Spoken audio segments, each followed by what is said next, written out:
Good morning students, आप सभी का जूलॉजी की ऑनलाइन क्लासेस में हार्दिक स्वागत है। तो प्रीवियस क्लास में अपन ने जेनेटिक मटेरियल ऑफ बैक्टीरिया के बारे में डिटेल से जाना था कि जो एक बैक्टीरियल सेल है उसका जो जेनेटिक मटेरियल है, जो आनुवंशिक पदार्थ है, वह न्यूक्लियस नहीं होता बल्कि क्या कहलाता है? न्यूक्लियोइड कहलाता है। किससे मिलकर बना हुआ होता है? डीएनए से मिलकर बना हुआ होता है। इसे न्यूक्लियस क्यों नहीं कहते? क्योंकि ये डबल यूनिट मेम्ब्रेन या दोहरी इकाई झिल्ली से परिबद्ध या घिरा हुआ नहीं होता है। ठीक है।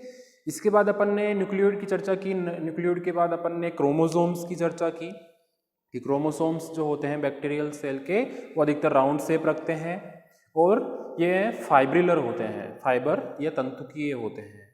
जो फाइबर होता है 1 से 2 mm लंबा होता है। अगर क्रोमोसोम का काट लिया जाए, डिसेक्शन लिया जाए, तो यह 500 से 900 mm या माइक्रोफाइबर से मिलकर बना फ्लोवर जैसी संरचना बनाता है वलनित होकर। तो अपन कह रहे थे कि जो क्रोमोसोम है वह सेल की अपेक्षा कई हजारों गुना अधिक लंबा होता है।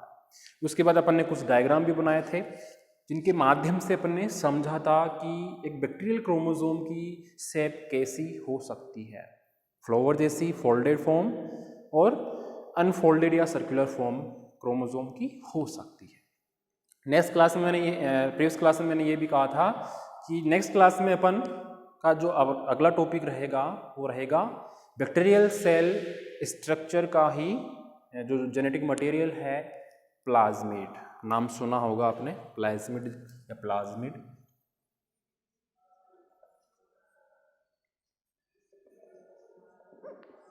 प्लाज्मिड्स नाम सुना है आपने पहले।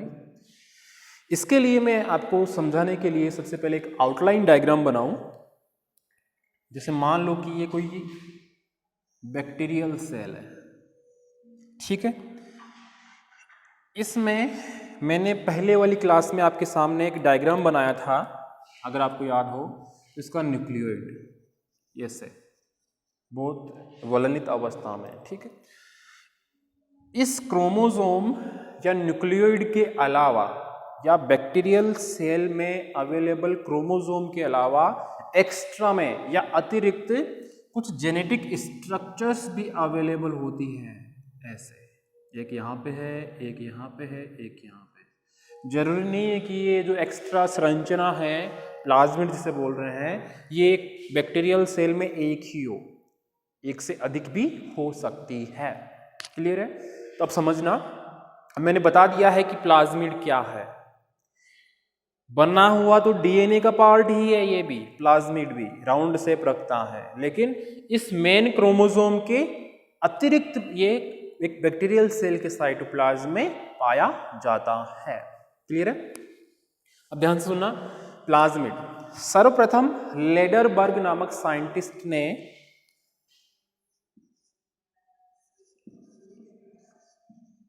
लेडरबर्ग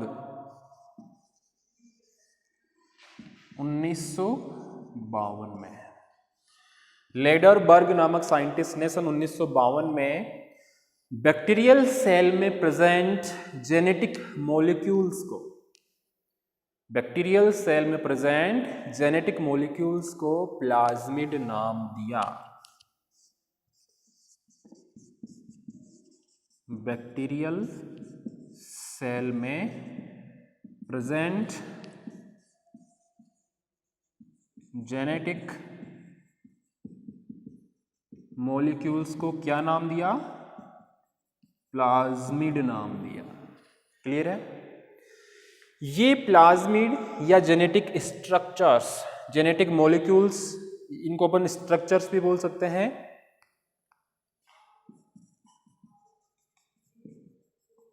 स्ट्रक्चर्स, ये स्ट्रक्चर्स रिप्रोडक्शन की रिएक्शन करने में भी सक्षम होती है।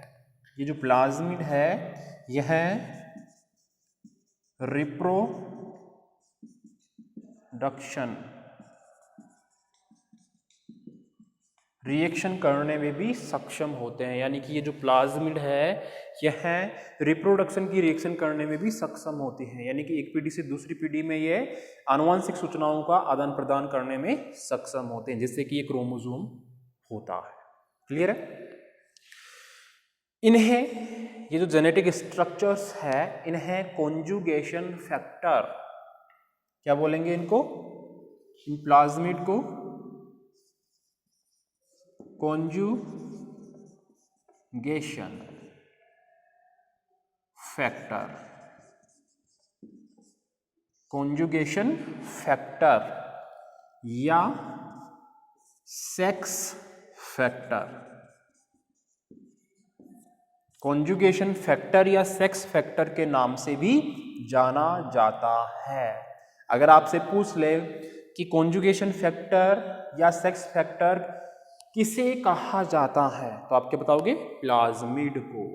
तो ये चीज़ आप अंडरलाइन करना नोट्स बनाते टाइम या भी समझते टाइम कि कॉन्जुगेशन फैक्टर या सेक्स फैक्टर प्लाज्मिड को ही कहा जाता है, क्योंकि इसी के माध्यम से एक बैक्टीरियल सेल से दूसरे बैक्टीरियल सेल में जेनेटिक मॉलिक्यूल्स का आदान प्रदान भी होता है। इसीलिए क्या नाम रख दिया इसका? कॉन्जुगेशन फैक्टर या सेक्स फैक्टर। कॉन्जुगेशन का क्या मतलब होता है? संयुग्मन।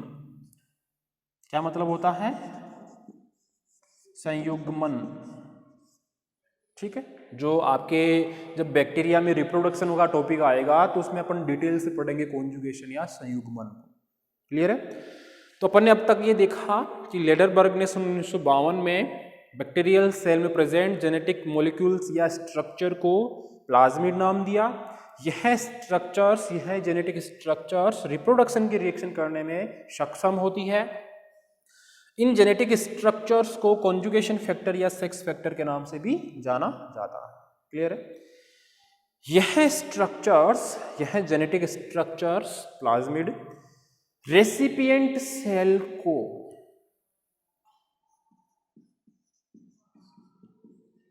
रेसिपिएंट सेल, एक होती है होस्ट सेल, होस्ट सेल को अपन बोलेंगे डोनर, रेसिपिएंट सेल को ग्राही, इसे अपन बोल सकते हैं दाता। डोनर होस्ट सेल को बोल सकते हैं दाता और रेसिपिएंट सेल को ग्राही। यानी कि ये जो जेनेटिक स्ट्रक्चर है प्लाज्मिड, यह होस्ट सेल से रेसिपिएंट सेल को, यानी दाता कोशिका से ग्राही कोशिका में कुछ जेनेटिक मॉलिक्यूल्स के आदान प्रदान में या ट्रांसपोर्ट में हेल्प करती है, जो मैंने आपको अभी थोड़ी देर पहले ही बताया था कि ये जो प्लाज्मिड्स है, जिन्हें अपन कॉन्जुगेशन फैक्टर या सेक्स फैक्टर भी बोल रहे हैं, यह इस रिएक्शन के माध्यम से, रिप्रोडक्शन रिएक्शन के माध्यम से दाता कोशिका, दाता बैक्टीरिया कोशिका से ग्राही बैक्टीरियल कोशिका में कुछ जेनेटिक मॉलिक्यूल्स का या आनुवंशिक पदार्थों का आदान प्रदान करने में भी सक्षम होती है। क्लियर है? आगे ध्यान से सुनना। जैसे मान लो कि ये कोई बैक्टीरियल सेल है, ये इसका क्रोमोसोम है, ये इसके प्लाज्मिड है। रिप्रोडक्शन के टाइम मान लो कि दूसरा बैक्टीरिया इसके पास आया, ये लो जी, बिना पास आए कुछ होगा नहीं। तो यहाँ पे कॉन्जुगेशन की रिएक्शन अगर होती है तो एक ब्रिज बनता है इन दोनों के बीच, ऐसे ये ब्रिज बन गया। तो अब अपन को पता है कि बैक्टीरियल क्रोमोसोम कौन सी शेप रखता है, अपने डायग्राम भी बनाए थे, राउंड शेप, ये लो जी राउंड शेप, इसमें भी राउंड शेप, ये इसका प्लाज्मिड। ठीक है? तो कॉन्जुगेशन की टाइम दो बैक्टीरिया नजदीक आएंगे और उन दोनों के बीच एक कॉन्जुगेशन ब्रिज बनेगा, सेतु बनेगा, जिसके माध्यम से होकर जेनेटिक मॉलिक्यूल्स का आदान प्रदान होगा। इसके मॉलिक्यूल, जेनेटिक मॉलिक्यूल्स इसमें चले जाएंगे, इसके इसमें आ जाएंगे, ये दोनों फिर अलग हो जाएंगे। जब अपना रिप्रोडक्शन का पॉइंट आएगा बैक्टीरिया में, तो अब अपन इसको डिटेल से पढ़ेंगे। अब देख लो, ह्यूमंस में, एनिमल्स में तो रिप्रोडक्शन की रिएक्शन होती है। अब नन्हे नन्हे से बैक्टीरिया हैं जिन्हें अपन नॉर्मल आई से देख भी नहीं सकते, उनमें भी रिप्रोडक्शन की रिएक्शन होती है। सोचने की बात है। ठीक है, ये जो प्लाज्मिड है यह राउंड शेप रखते हैं। कौन सी? Round shape.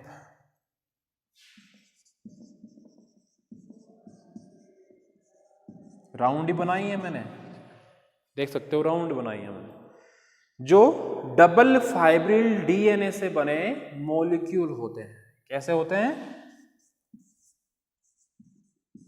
Double fibril DNA.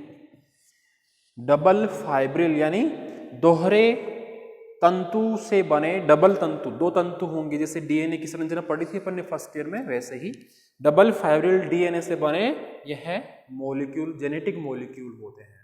तो अपन ये नहीं कह सकते कि एक सिंगल फाइबर से बने मॉलिक्यूल होते हैं, ये भी डबल फाइब्रिल होते हैं।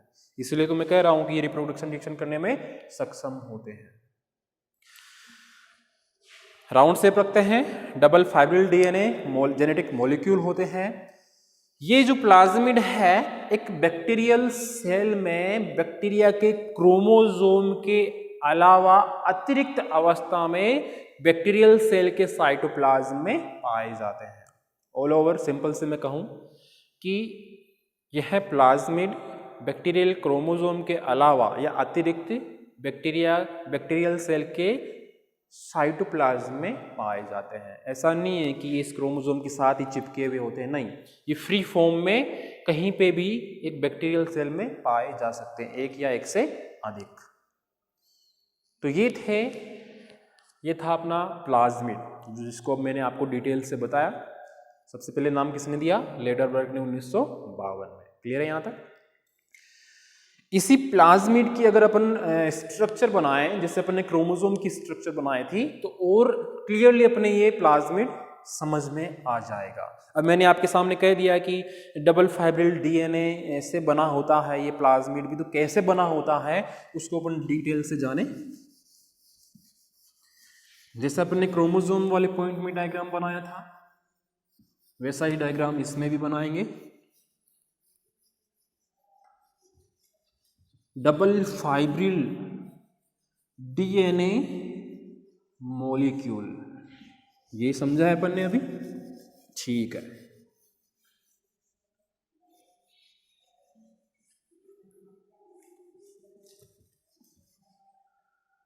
तो बनाते हैं हम डायग्राम राउंड शेप, है ना। तो सबसे पहले डबल फाइब्रिल ही बना लेते हैं अपन, ऐसे। ये लो जी, हो गई डबल फाइबर, राउंड शेप हो गई। अगर इसी की इससे जुड़ा हुआ एक और बना दे अपन, ऐसे, तो ये कौन सी फॉर्म हो जाएगी प्लाज्मिड की?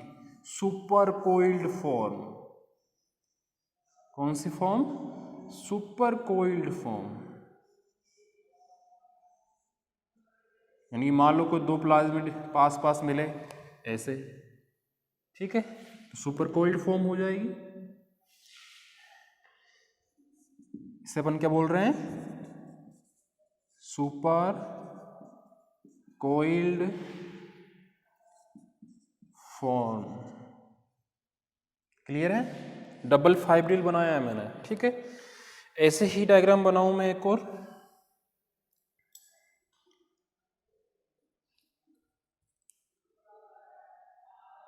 मान लो कि इसी में डबल फाइब्रिल डीएनए को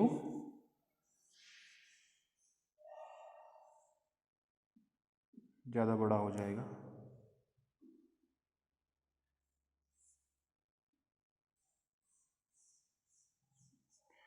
ये डबल फाइब्रिल है, इसको अगर मैं यहां से ऐसे हटा दूं, ऐसे साफ कर दिया मैंने, ये लो, तो ये जो डबल फाइब्रिल चेन थी ये ओपन हो गई है। तो इससे मैं क्या लिख सकता हूं?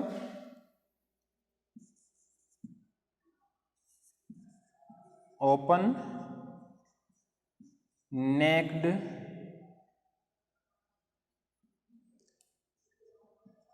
सर्किल। ओपन नेक्ड सर्किल यानी कि ये खुली हुई अवस्था में है, सर्किल फॉर्म।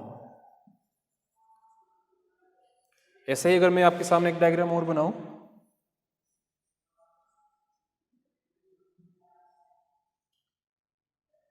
ऐसे, तो ये कैसी फॉर्म लग रही है आपको? Liner form. ये राउंड शेप में थी, सुपर कोइल्ड, ये सुपर कोइल्ड फॉर्म है। डबल आ गए तो सुपर कोइल्ड हो गई, डबल कोइल हो गई तो सुपर कोइल्ड हो गई। ये लाइन जैसी है तो इसे अपन क्या बोलेंगे?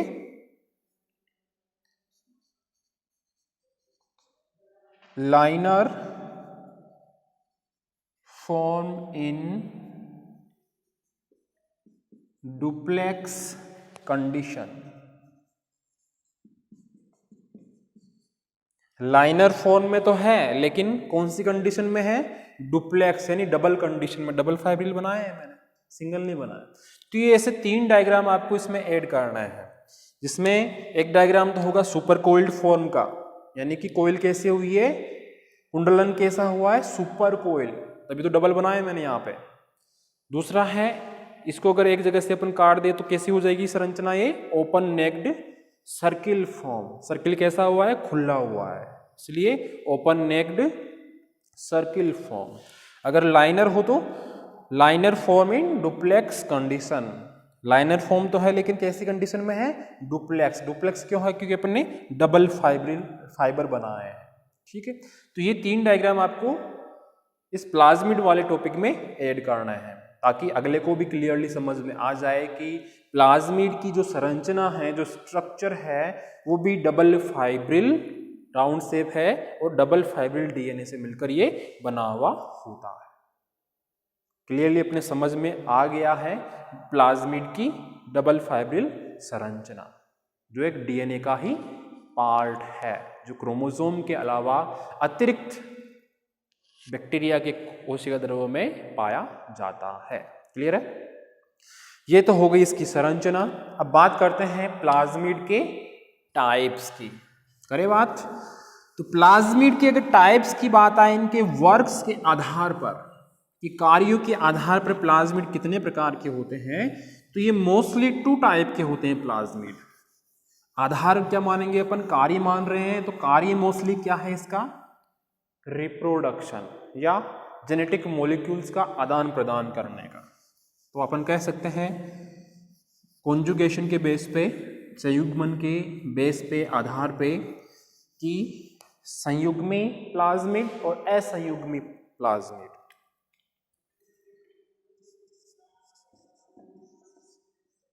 संयुग्मी प्लाज्मिड, इसे अपन बोलते हैं कॉन्जुगेटिव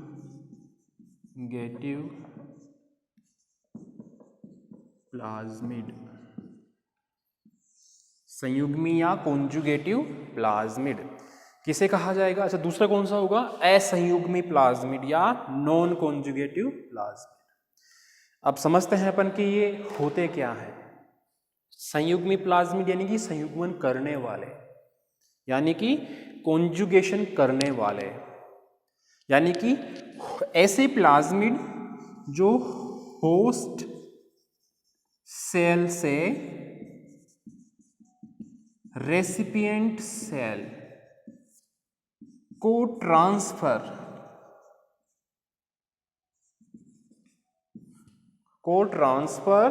कॉन्जुगेशन द्वारा निर्देशित करने वाले जीन्स की प्रेजेंस में हो। यानी कि संयुग्मी प्लाज्मिड या कॉन्जुगेटिव प्लाज्मिड ऐसे प्लाज्मिड्स को बोलेंगे जिनमें, या ऐसे प्लाज्मिड जो होस्ट सेल से रेसिपिएंट सेल को ट्रांसफर कॉन्जुगेशन के निर्देशन में हो और उसको निर्देशित करने वाले जीन्स की उपस्थिति में हो। तो ऐसे प्लाज्मिड क्या कहलाएंगे? Conjugative plasmid. और नॉन कॉन्जुगेटिव संयुग्मी, इसे बोलेंगे नॉन कॉन्जुगेटिव प्लाज्मिड। ऐसे प्लाज्मिड, इसका जस्ट अपोजिट, ऐसे प्लाज्मिड जिनमें कॉन्जुगेशन द्वारा ट्रांसफर करने के या निर्देशित करने के जीन्स नहीं पाए जाते, क्या कहलाएंगे? असंयुग्मी प्लाज्मिड या नॉन कॉन्जुगेटिव प्लाज्मिड। सिंपल से वर्ड्स में अगर मैं कहना चाहूं तो ऐसे प्लाज्मिड जिनमें कॉन्जुगेशन के माध्यम से होस्ट सेल से रेसिपिएंट सेल को ट्रांसफर करने वाले या उन्हें निर्देशित करने वाले जीन्स पाए जाए तो क्या कहलाएंगे? Conjugative plasmid. और जिनमें ऐसे जीन्स नहीं पाए जाए निर्देशित करने वाले कॉन्जुगेशन के माध्यम से, वो क्या कहलाएंगे? Non conjugative plasmid. जैसे कि मैंने ये डायग्राम बना रखा है तो ये कैसे प्लाज्मिड का है? कॉन्जुगेटिव प्लाज्मिड का। अगर ट्रांसफर हो ही ना, ये ब्रिज बने ही ना, तो क्या कहलाएंगे? नॉन कॉन्जुगेटिव प्लाज्मिड कहलाएंगे। क्लियर है? तो ये 2 टाइप्स थे प्लाज्मिड के, उनके फंक्शंस के आधार पर। फंक्शन क्या रखा है? कॉन्जुगेशन, संयुग्मन, कि ये कैसे जेनेटिक मॉलिक्यूल्स का क्या तो ये आदान प्रदान करते हैं या नहीं करते हैं। ऐसे मान लो कि आपकी क्लास में डिवाइडेशन करना चाहूँ, अभी मैं पिछली क्लास में बता रहा था कि 40 से 60% ही सही ढंग से पढ़ते होंगे क्लास, बाकी नहीं पढ़ते। तो आपके 2 टाइप हो गए, एक तो पढ़ने वाले स्टूडेंट्स और एक नहीं पढ़ने वाले स्टूडेंट्स। बुरा मत मानना, एक एग्जाम्पल है, रियलिटी बता रहा हूं मैं, वही रियलिटी यहाँ पे है। तो ऐसा नहीं हो, इसीलिए आप भी पढ़ा करो ताकि मैं 100% बोलूँ। आज गवर्नमेंट ने फिर अनाउंस कर दिया है कि जो कॉलेज स्कूल है वो 17 नवंबर से ओपन ना होकर अब उसका जो ये बंद रखने का आदेश था उसको 30 नवंबर तक बढ़ा दिया है। तो ये जो ऑनलाइन क्लासेस का सिलसिला है वो ऐसे ही चलता रहेगा जब तक गवर्नमेंट आदेश नहीं दे देती ऑफलाइन चलाने का। तो सही यही रहेगा आपके लिए कि जो वीडियोस हैं क्लास के, कोई सी भी क्लास के हो, उनको प्रॉपरली देखा करो, फिर नोट्स बनाया करो। अगर समझ में नहीं आए तो फिर डाउट क्लास में उनको पूछा करो। अगर आप वीडियो देखोगे ही नहीं, डायरेक्ट नोट्स बनाओगे, तो कहाँ पे आपको डाउट होंगे? किसी भी प्रकार का आपको कोई डाउट नहीं है, सब सही चल रहा है आपके। और वैसे भी सही बात है, जब रियल आप सामने भी होते हो ऑफलाइन क्लास में, तभी आपके कोई डाउट नहीं होते। 1-2 स्टूडेंट्स के होते हैं जो पढ़ने वाले होते हैं, ठीक है। तो मेरा कहने का मतलब यही है कि पढ़ना स्टार्ट कर दो। गवर्नमेंट कोई भी आदेश निकाल सकती है, आपके एग्ज़ाम जो है अप्रैल में भी करवा सकती है, तो मई में भी करवा सकती है। तो अगर अप्रैल में एग्ज़ाम करवाती है तो आपके पास बहुत कम टाइम रहेगा, फिर कब पढ़ोगे, कब नोट्स बनाओगे, क्या करोगे? तो अभी से समझ जाओ, छुट्टियाँ बीत चुकी है आपकी, दीपावली अच्छे से बना चुके हो, ठीक है। तो आज की क्लास में अपना प्लाज्मिड का टॉपिक कंप्लीट है, इसके टाइप्स भी कंप्लीट है। नेक्स्ट क्लास में अपन नेक्स्ट टॉपिक लेंगे। धन्यवाद।